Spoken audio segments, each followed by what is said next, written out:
John, जिस तरह उमर तज़किरा कर रहे थे कि नेवल ब्लॉकेड का दायरा वसी करना और फिर उसको तवालत देना, इसकी प्लानिंग चल रही है। दूसरी अगर एक ट्वीट अगर आज देखी जाए डोनाल्ड ट्रंप की तरफ से जो है वो ये कि ईरान फैसला नहीं कर पा रहा या ईरान के पास ये सलाहियत नहीं कि वो नॉन न्यूक्लियर डील के बारे में अपनी राय साजी कर सके। तो वो कहते हैं वो जल्द करेंगे। अब यहां से हम खाका क्या खींच सकते हैं कि पसे पर्दा चीजें क्या चल रही? बहुत बहुत शुक्रिया यासिर, आपने मुझे बुलाया। साइकोलॉजी में एक डिफेंस मैकेनिज्म है जिसका नाम है प्रोजेक्शन। प्रोजेक्शन का मतलब ये होता है कि जो फीलिंग्स आपके अंदर हैं, जो तासुरात आपके अंदर हैं, वो आप सामने वाले के अंदर देखते हैं। और जैसे अगर कोई मुझसे गुस्सा है, अगर मैं किसी से गुस्सा हूं तो शायद मैं समझूंगा कि सामने वाला मुझसे गुस्सा है। तो ट्रंप के अंदर यही नजर आ रहा है कि वो किसी तरीके से जो मुश्किलात अमेरिका के अंदर फेस हो रही हैं, देखें 21 generals and commanders and officials को जो है वो बरतरफ किया गया, अपनी सीटों से हटाया गया। उनकी नेवी के जो चीफ थे उनको भी वहां से वो किया गया और जोसेफ केंट जैसे लोग खुद भी छोड़ के गए। डिसीजन मेकिंग के अंदर मार्को रूबियो, स्टीव विटकॉफ, इनके साथ अलग तनाजुर चल रहा है। जेडी वैंस का अलग एक मसला चल रहा है। उनका अपना खुद का नहीं पता कि डिसीजन मेकिंग वो लोग किस तरीके से करेंगे, क्योंकि आखिरी मोमेंट पे जो गोल पोस्ट चेंज हुए थे और जो शिफ्ट हुए थे वो जेडी वैंस ने किए थे। ईरानी तो अपनी पूरी टीम लेके 70 लोगों की जो टीम थी उसके अंदर न्यूक्लियर एक्सपर्ट्स भी थे, सारी चीजें रेडी हो गई थी। और आई थिंक जाना ये दिखाता है कि डिसीजन मेकिंग की अगर कहीं लैकिंग है तो वो अमेरिका के अंदर ज्यादा है, ईरान के अंदर नहीं है। यहाँ पे अगर ब्लॉकेड एक्सटेंड भी हो जाता है तो देखिए यहाँ पे एक इंपॉर्टेंट बात नोट करने की ये है कि अभी तक ईरान ने अपने पूरे कार्ड्स प्ले नहीं किए हैं। स्ट्रेट ऑफ हॉर्मुज को ब्लॉक तो ईरान ने किया है और वो आई थिंक और भी ज्यादा कर सकता है आगे टाइम तक, लेकिन बाबल मंदब जो है वो अभी तक खुला हुआ है और उसके अंदर अगर ज्यादा प्रेशर आई थिंक हुआ या ज्यादा अगर पोजीशन ऑफ अग्रेशन हुई तो आई थिंक वहां तक भी मामला जा सकता है। हाउएवर ऐसा नहीं है कि बिल्कुल जंग की तरफ चीजें जाती हुई नजर आ रही हैं। मुझे लगता है कि मुज़ाकरात अभी आगे बढ़ रहे हैं और आई थिंक बैकडोर डिप्लोमेसी और शटल डिप्लोमेसी के थ्रू और एट द सेम टाइम जो विजिट्स हुए हैं हमने देखा रीजन के अंदर, उससे नजर आ रहा है कि कोई ना कोई आगे एक रीजनल स्केल के ऊपर भी डेवलपमेंट्स हो रही है और मुज़ाकरात का सिलसिला आगे बढ़ाया जा रहा है। तो या तो ये मुज़ाकरात की टेबल पे दोबारा आके ना बैठे शायद, लेकिन एक अग्रीमेंट फॉर्म करके फिर डिसाइड करें कि हमें आगे क्या करना है, या फिर ये जंग अल्टीमेटली ना करें, डोनाल्ड ट्रंप छोड़ के चले जाएं इस रीजन को। मुझे ये दो पॉसिबिलिटीज नजर आ रही हैं, ज्यादा जो नजर आ रही हैं। ठीक है जॉन, ईरान के पास कार्ड्स की अगर बात की जाए तो आज के दादोशुमार ये बताते हैं कि $1 के बदले में ईरान की करेंसी जो है वो 11 लाख ईरानी रियाल तक पहुंच चुकी है। दूसरी तरफ देखें तो डोनाल्ड ट्रंप ने आज ही ये बात की कि 30 जगहों पे जहां पे सैंक्शंस लगाई गई थी उस पर बारीकी से नजर रखी जा रही है कि ईरान के साथ ट्रेड कौन करना चाह रहा है। अब ऐसी सूरत हाल में क्या इसे भी प्रेशर टैक्टिक समझें या इसे समझें कि पसे पर्दा जो है वो ये भी इकदामात चल रहे हैं और खुलेआम मुज़ाकरात की बातें भी हो रही? नहीं, डेफिनेटली देखें प्रेशर टैक्टिक तो है। जो चीज वो जंग में नहीं जीत पाए वो नेगोशिएटिंग टेबल पे किसी तरीके से मिल जाए। और मेरा एक आखिरी सवाल आपसे कि पाकिस्तान जो है वो एक म्यूचुअल ट्रेड करना चाहता है ईरान के साथ और ट्रांजिट रूट फराहम कर रहा है, ये क्या इश्योरिटी के बाद की सूरत हाल है या ये हम इंसानियत की बुनियाद पे कर रहे हैं? देखिए, जब हम फॉरेन रिलेशंस को पढ़ते हैं, जब डिप्लोमेसी को पढ़ते हैं तो फिर कोई इंसानियत नहीं होती, कोई जज्बात नहीं होते। वहां पर सिर्फ और सिर्फ आपका मफाद होता है, कौमी मफाद होता है। अब पाकिस्तान जो है वो हल्का सा टेस्ट लगा रहा है, उसको अंदाजा है कि अमेरिका के साथ उसके अच्छे ताल्लुकात हैं, अमेरिकी एडमिनिस्ट्रेशन उसको पसंद कर रही है, तो वो टेस्ट लगा रहा है कि अगर ये किया जाए तो उसका रद्देमल क्या आएगा। आपको याद होगा कि इवन इंडिया के ऊपर अमेरिका ने बहुत प्रेशर डाला कि आप जो ईरान का ऑयल खरीदते आप ना खरीदें, उनको जो वेबर मिला हुआ था उन्होंने उसको खत्म किया।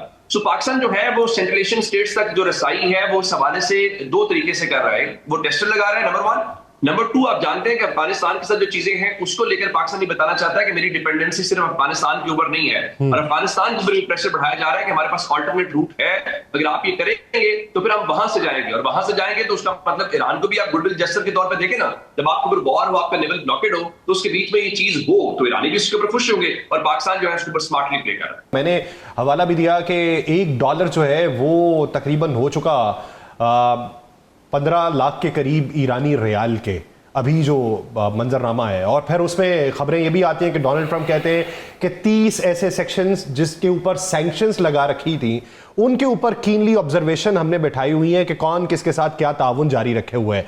तो जब पसे पर्दा इस तरह की चीजें ईरान के लिए चल रही हैं तो ईरान के लिए मुश्किल कितनी हो रही है? देखिए यासिर कोई इसमें डाउट नहीं है कि नुकसान तो बहरहाल ईरान का भी हो रहा है, ऐसा नहीं है कि नुकसान नहीं हो रहा, क्योंकि टैंकर्स जो स्टेट के टैंकर्स होते हैं वो स्टेट भेजती है अपनी शैडो फ्लीट या जो भी ऑफिशियल उनके गवर्नमेंट के होते हैं।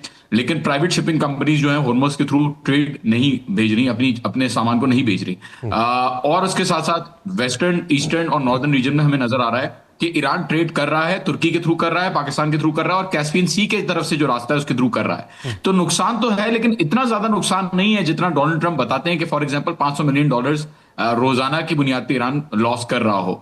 यहां पे अभी इस वक्त नजर ये आ रहा है उल्टा कि यूनाइटेड स्टेट्स के अंदर जो इन्फ्लेशन है और जो दूसरी चीजें वो भी बढ़ रही हैं, और जो सैंक्शंस की बात हो रही है पर्टिकुलरली के जो लोग ईरान के साथ डील कर रहे हैं उनके ऊपर सैंक्शन लगाई जाएगी, इस बात के अंदर भी कुछ ज्यादा मजबूती आई थिंक यूनाइटेड स्टेट्स की तरफ से नहीं दिखाई जा सकती, क्योंकि आहिस्ता आहिस्ता यूनाइटेड स्टेट्स का जो बुत था, जो भरम था, वो टूटता हुआ नजर आ रहा है पूरी दुनिया के सामने। पहले जो एलाइज यूरोपियन कंट्रीज नेटो घबराते थे यूनाइटेड स्टेट्स से, उनकी पावर से, उनके ऊपर डिपेंडेंट थे, आज वो खुल के यूनाइटेड स्टेट्स को मना भी कर। डोनाल्ड ट्रंप तो हत्ता के ताइवान, साउथ कोरिया, जापान और ऑस्ट्रेलिया तक से बुरा मान गए हैं कि वो क्यों साथ नहीं दे रहे। तो देखिए, वक्ती तौर पे प्रेशर को इंक्रीज किया जाएगा, लेकिन यूनाइटेड स्टेट्स की आवाम का जो प्रेशर है, और 2-3 फैक्टर्स हैं इसके अंदर जो जाहिर है इंपॉर्टेंट, जिस तरीके से एडजस्ट कर रही है, या फॉर एग्जांपल अभी जो चाइना का विजिट आ रहा है, और फॉर एग्जांपल यूनाइटेड स्टेट्स के अंदर जो कांग्रेस की अप्रूवल्स रिक्वायर्ड होती है 60 डेज ऑफ वॉर के बाद, आई थिंक वो फैक्टर्स ऐसे हैं जिसकी वजह से ट्रंप इस वक्त फंस चुके हैं। जैसा कि चांसलर जो हैं जर्मनी के, उन्होंने कहा कि जी ईरान इनको जलील कर रहा है। तो आई थिंक इस वक्त वहां पे यूनाइटेड स्टेट्स में पोजीशन ज्यादा खतरनाक है बनस्बत ईरान के, क्योंकि ईरान के पास तो ऑलरेडी खोने को बहुत कम चीजें हैं। ऑलरेडी वो वॉर एक जंग के थ्रू गुजरी हुई सोसाइटी है, और काफी टाइम से ये प्लानिंग करते हुए आ रहे हैं इस जंग के लिए। तो देखना ये है कि कौन जल्दी फोल्ड करता है, और मेरे ख्याल में ट्रंप जो है वो जल्दी फोल्ड करेंगे, ईरान इसमें फोल्ड नहीं करेगा। ठीक, जॉन, आप इस बारे में क्या राय रखते हैं कि हिजबुल्लाह का महाज जो है वहां पे शिद्दत किस हद तक कम हो सकती है, और उसका आउटकम क्या निकल सकता है, और इस ज़मन के अंदर जो पहली एक नेगोशिएशन हुई थी उसका अगर तसलसल देखा जाए तो वो पाया तकमील तक पहुंचता कितना दिखाई देता है?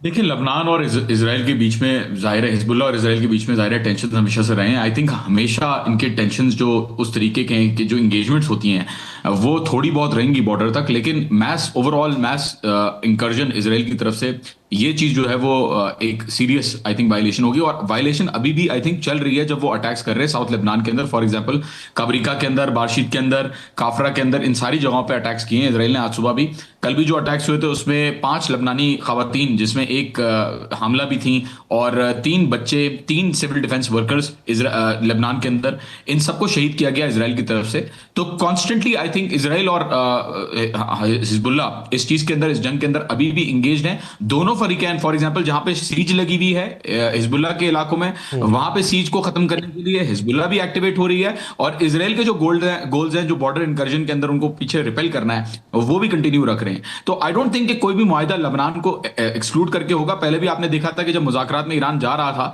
तो ईरान दोनों दफा तभी राजी हुआ आने के लिए जब लबनान का इशू रिजॉल्व किया गया, और जब यहां पे लबनान के अंदर सीज फायर हुई। तो आई थिंक आगे भी जो भी अग्रीमेंट होता है वो किसी भी तरीके से रेजिस्टेंस ग्रुप्स को एक्सक्लूड करके नहीं होगा। और हमास के स्टेटमेंट्स और हिजबुल्लाह के स्टेटमेंट्स, हुतियों के स्टेटमेंट्स, इन सारे ग्रुप्स के स्टेटमेंट्स बड़े इंपॉर्टेंट हैं। इराक के सेंटिमेंट्स भी बड़े इंपॉर्टेंट हैं इन सारी चीजों को आगे ले जाने के लिए, क्योंकि ये वो ग्रुप्स हैं जिनके लिए ईरान लड़ता हुआ आ रहा है। और ईरान का कहना यह है कि हम एक उसूली जो बुनियादी मकसद है रेजिस्टेंस को सपोर्ट करने का और एंटी इंपीरियलिस्ट होने का, इस मकसद को ईरान जो है वो अबैंडन नहीं कर सकता, छोड़ नहीं सकता इतनी आसानी से। ठीक, जॉन, अगर रीअलाइनमेंट की बात करें, वर्ल्ड ऑर्डर नए की बात करें, तो हमने ओपेक या ओपेक प्लस में से यूएई को निकलते देखा है। हम ये समझते हैं कि हालिया जो जंग है उसके असरात जो है ये पूरी दुनिया ने देखने हैं, मुख्तलिफ अशकाल में देखने हैं, मुख्तलिफ सफबंदियों में देखने हैं। अभी हालिया जो हमें मंजरकशी दिखाई देती है उसमें आप क्या समझते हैं कि इब्तदा इस तरीके से हुई है, तो फिर इसका जो आगे बढ़ना है वो किस तरीके से होगा, कौन सी अशकाल में होगा, ये रेजिस्टेंस फोर्सेस जो है इनका मुस्तकबिल क्या होगा, और रीअलाइनमेंट मजमूई तौर पे किसके लिए फायदेमंद होगी? देखिए, बहुत अच्छा सवाल है। ये जो रेजिस्टेंस फोर्सेस हैं उनके बारे में कहा जाता था ये खत्म हो गई हैं। आपको याद होगा पेजर का हमला हुआ था, इसके अंदर 3000 हिजबुल्लाह के ऑपरेटिव्स को भी टारगेट किया था, और इसके साथ साथ इनके जो लीडर हैं हसन नसरुल्लाह, उनको भी असैसिनेट किया गया, उनको भी शहीद किया गया। लेकिन हमें फिर भी नजर आया कि हिजबुल्लाह के पास बहुत ज्यादा ताकत है इस वक्त भी लड़ने की, और आई थिंक वो अपने आप को ऑर्गेनाइज कर रहे थे। रेजिस्टेंस का फ्यूचर तो मैं कहीं जाता हुआ नजर नहीं आ रहा। इनफैक्ट मुझे लग रहा है कि सीरिया के अंदर जो ग्रुप्स हैं वो भी अब दोबारा एक्टिवेट हो रहे हैं आहिस्ता आहिस्ता, क्योंकि लड़ाई जब चल रही थी यूनाइटेड स्टेट्स के साथ तो उसके अंदर सीरिया के एक बेस के ऊपर भी हमला हुआ था जहां से फोर्सेस को पुश किया गया था टुवर्ड्स जॉर्डन। तो मेरे ख्याल में यहाँ पे भी अगर देखा जाए और इराक में भी अगर देखा जाए तो बहुत शदीद तरीके से जो पीएमयू का अम्ब्रेला है और जो कताइब हिजबुल्लाह और जो दूसरे इदारे हैं वो बहुत तेजी से इसके ऊपर काम कर रहे हैं। एंड आई थिंक विक्टोरिया भी हशर किया उन्होंने इराक में, उससे नजर आता है कि बहुत ज्यादा ताकत रखती हैं इस वक्त भी रेजिस्टेंस फोर्सेस। अगर रीजनल डायनामिक्स की बात करें तो रीजनल डायनामिक्स में मुझे लगता है कि दूसरे ममालिक, अभी जो अरब ममालिक है उनमें आपको डिवाइड ऑलरेडी नजर आना शुरू हो गया है। यूएई ने ओपेक से या प्रोडक्शन कैपेसिटी पे लोग कहते हैं किया, जबकि यहाँ पे यूएई की जो प्रोडक्शन कैपेसिटी है वो जो कोटा है, जो ओपेक का कोटा है उससे 1.5 मिलियन बैरल कम प्रोड्यूस कर रहा था यूएई, इस वक्त प्रोडक्शन इतनी ज्यादा नहीं कर रहा। लेकिन अब एहसास होना शुरू हो गया ममालिक को कि हमें कोई फायदा नहीं हो अलायंसेस में रह के और रीजनल लेवल पे कोऑपरेट इतना ज्यादा करके। कतर पहले ही छोड़ के जा चुका था, वो तो खैर एलएनजी के लिए और गैस के लिए गया था, लेकिन यूएई का जाना बहरहाल एक बड़ी चीज है। और नजर आ रहा है कि जो रीजनल डायनामिक्स है उनमें भी डिवाइड बढ़ेगा, जहां पे सऊदी अरब और रिलेशन शायद बेहतर होंगे ईरान के साथ बनिस्बत कुवैत के, बहरीन के और जो यूएई है उसके। इंटरनेशनल लेवल पे इस चीज को अगर ट्रांसलेट करें और उसको अगर देखें तो मेरे ख्याल में अब जो एक सिक्योरिटी पैराडाइम आ रहा है उसके अंदर वाजे है कि ईरान का होल्ड काफी ज्यादा, इसके अंदर काफी ज्यादा पावर डायनामिक्स में बढ़ गया है और रशिया और चाइना का कॉन्फिडेंस भी और ज्यादा मेंटेन हो गया है कि किसी भी अग्रेशन को इस रीजन के अंदर कंट्रोल किया जा सकता है। यूक्रेन के अंदर भी आपने देखा कि थोड़ा सा मूवमेंट होना शुरू हुई, एक्टिवेट होना शुरू हुए, जेलेंस्की साहब वो विजिट्स करना शुरू हुए और किसी तरीके से ये नजर आ रहा है कि वो भी परेशान है, जेलेंस्की भी परेशान है कि यहां पे मेरा क्या होगा। तो आई थिंक अभी ग्लोबल वर्ल्ड ऑर्डर में एब्सोल्यूट शिफ्ट नजर आया है फ्रॉम यूनिपोलैरिटी, मतलब एक मुल्क पूरी दुनिया को अब कंट्रोल नहीं कर रहा, अब दूसरे ममालिक भी हैं जो सामने ऊपर उभर के आ रहे हैं। और आगे जाके जो यूरोपियन कंट्रीज हैं, मुझे लग रहा है कि यूरोपियन कंट्रीज भी इसके अंदर चेंज होंगी। ऑलरेडी काफी सारी कंट्रीज ने एम्बेसीज खोलना शुरू कर दी है दोबारा, स्पेन ने अपनी एम्बेसी यहां पे दोबारा खोल दी है, स्विट्जरलैंड यहां पे दोबारा एम्बेसी खोल रहा है। तो मेरे ख्याल में यूरोपियन कंट्रीज के हिसाब से भी हमें चीजें टूटती हुई नजर आएंगी। और उसकी सबसे बड़ी एग्जांपल विक्टर ऑर्बन है, जो विक्टर ऑर्बन जो हंगरी का जो प्रेसिडेंट था, जो प्राइम मिनिस्टर था, उसको जिस तरीके से शिकस्त मिली है, वो प्रो इजराइल और प्रो ट्रंप एक कैंडिडेट था। एंड आई थिंक कि पूरे यूरोप के अंदर भी हमें नजर आएंगी चीजें चेंज होती हुई, मिडिल ईस्ट के अंदर भी चेंज होती हुई नजर आएंगी। और इसका मतलब ये है कि आलमी सतह पे चीजें ऑलरेडी चेंज हो चुकी